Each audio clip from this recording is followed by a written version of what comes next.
Hi, today we will start with a new section 7 known as Hand-Banach theorems. So in this section, we will mainly discuss two important theorems known as Hand-Banach separation theorem and Hand-Banach extension theorem. The Hand-Banach separation theorem and the Hand-Banach extension theorem are two of the most fundamental results in functional analysis.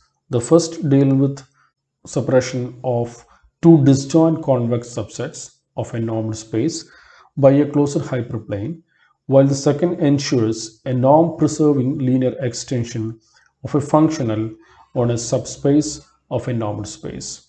The first is geometric in nature, while the second has an analytic character. They are closely related to each other since a closed hyperplane in a normed space X is just a translate of a zero space Z of f of some non-zero f in its dual x dash. So we will start this section with a lemma known as lemma 7.1, which states that let X be a linear space over C. Regarding X as a linear space over R, consider a real linear functional u from X to R. Define f of x equal to u of x minus I into u of ix for all x belongs to x. Then f is a complex linear functional on x. So proof of lemma 7.1. As u is real linear, it is easy to see that f is also real linear. We want to show that f is complex linear functional on x. So for this we take an x belongs to x, then f of ix, by definition we have u of ix minus I into u of I square x. So which is equal to u of ix minus I into u of minus x. So that is equal to u of ix plus I into u of x. We take this minus from here to here. So minus minus plus, and u is linear. So that is equal to minus I square u of ix plus I into u of x. We take I as common here, then we have I into minus I into u of ix plus u of x. So that is equal to I into u of x minus I into u of ix. So we have u of x minus I into u of ix is equal to f of x. So this is equal to I into f of x. So which shows that f is a complex linear functional, okay, on x.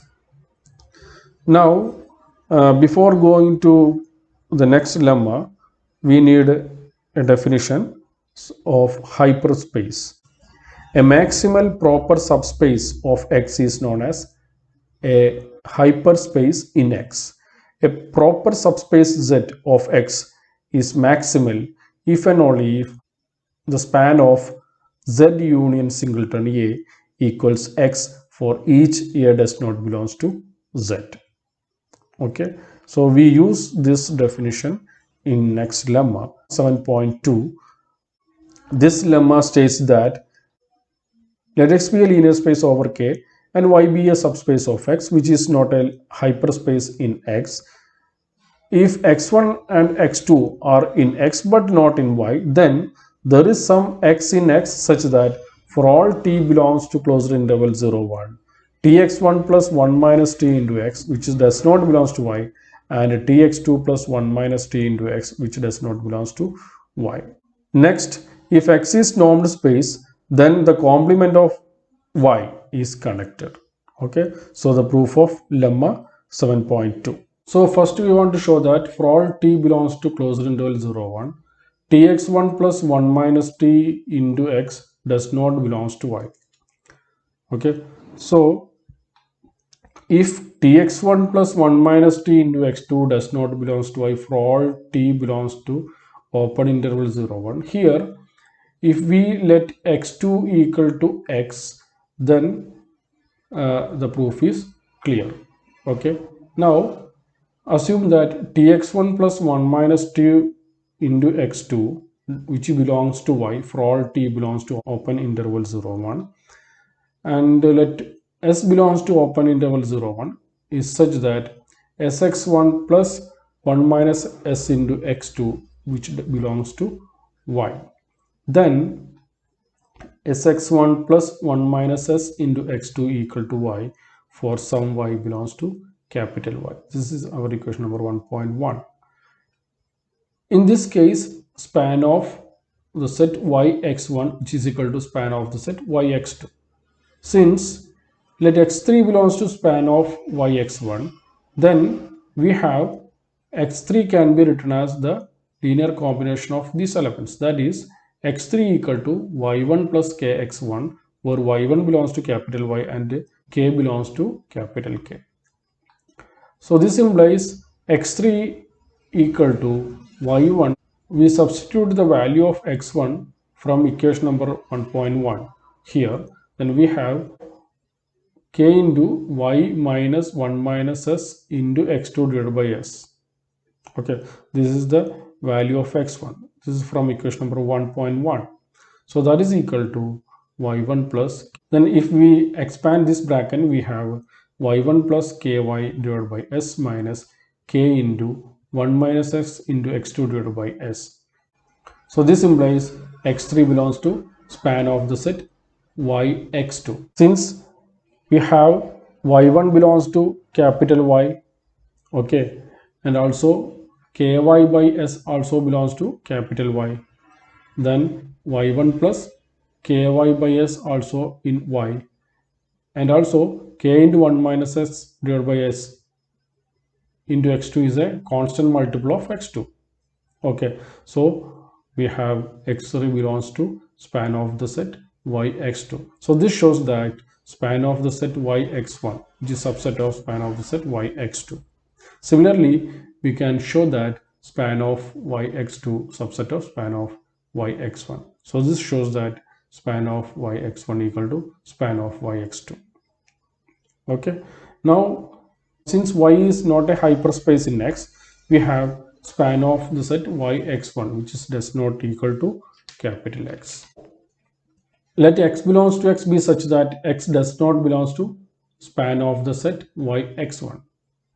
Okay, then tx1 plus 1 minus t into x which does not belongs to y for any t belongs to closed interval 0 1. Okay, for if tx plus 1 minus t into x belongs to y for some t belongs to open interval 0 1, and let y2 equal to tx1 plus 1 minus t into x for some t belongs to open interval 0 1, then x is equal to y2 minus tx1 divided by 1 minus t from here.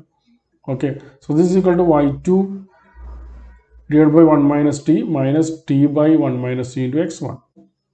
So this shows that x belongs to span of the set yx1, which is a contradiction to the choice of x. So we have taken x belongs to x be such that x does not belongs to span of the set yx1. But here we have x belongs to span of the set yx1, which is a contradiction to the choice of x. Okay, so tx1 plus 1 minus t into x does not belongs to y for any t belongs to closed interval 0 1. Okay, similarly, since span of the set yx1 which is equal to span of the set yx2, we have x does not belongs to span of the set yx2 and tx2 plus 1 minus t into x does not belongs to y. Okay, now suppose that x is a normed space. If possible, assume that the complement of y is not connected. Okay, then complement of y equal to S1 union S2, where S1 and S2 are non-empty disjoint open subset of y complement. Okay, let x1 belongs to S1 and x2 belongs to S2, then x1 x2 does not belongs to y. Okay, so this implies x1 x2 belongs to complement of y, so that is x minus y. Okay, then by the above proof there exists some x belongs to x such that minus tx1 plus 1 plus t into x belongs to complement of y for all t belongs to closed interval minus 1 0. Okay, and tx2 plus 1 minus t into x belongs to complement of y for all t belongs to closed interval 0 1. Okay, now define alpha from closed interval minus 1 1 to complement of y by alpha of t equal to minus tx1 plus 1 plus t into x when minus 1 less than or equal to t less than or equal to 0, and equal to tx2 plus 1 minus t into x when 0 less than or equal to t less than or equal to 1. Then alpha inverse of s1 and alpha inverse of s2 are disjoint. Okay, since let lambda belongs to alpha inverse of s1 intersection alpha inverse of s2, then lambda belongs to alpha inverse of s1 intersection s2. So that implies alpha of lambda which belongs to s1 intersection s2, which is a contradiction since s1 and s2 are disjoint. Okay, so we have alpha inverse of s1 and alpha inverse of s2 are disjoint. Okay, we can't get a common element from both of these. Okay, now alpha inverse of s1 and alpha inverse of s2 are non-empty. Okay, since alpha of minus 1 which is equal to x1 which belongs to s1, so we have minus 1 belongs to alpha inverse of, since alpha of minus 1 which is equal to x1 which belongs to s1, we have minus 1 belongs to alpha inverse of s1. Okay, similarly alpha of 1 which is equal to x2 which belongs to s2, so we have 1 belongs to alpha inverse of s2. Okay, so alpha inverse of s1 and alpha inverse of s2 are non-empty. Now alpha inverse of s1 and alpha inverse of s2 are open. Okay, since s1 and s2 are open in y complement and alpha is continuous, so alpha inverse of s1 and alpha inverse of s2 are open. That is, closed interval minus 1 1 is the disjoint union of the non-empty open subsets alpha inverse of s1 and alpha inverse of s2. Okay, so this is a contradiction to the connectedness of closed interval minus 1 1. This interval is connected. Okay, so complement of y is connected. Okay, so this is the proof of lemma 7.2. Okay, thank you.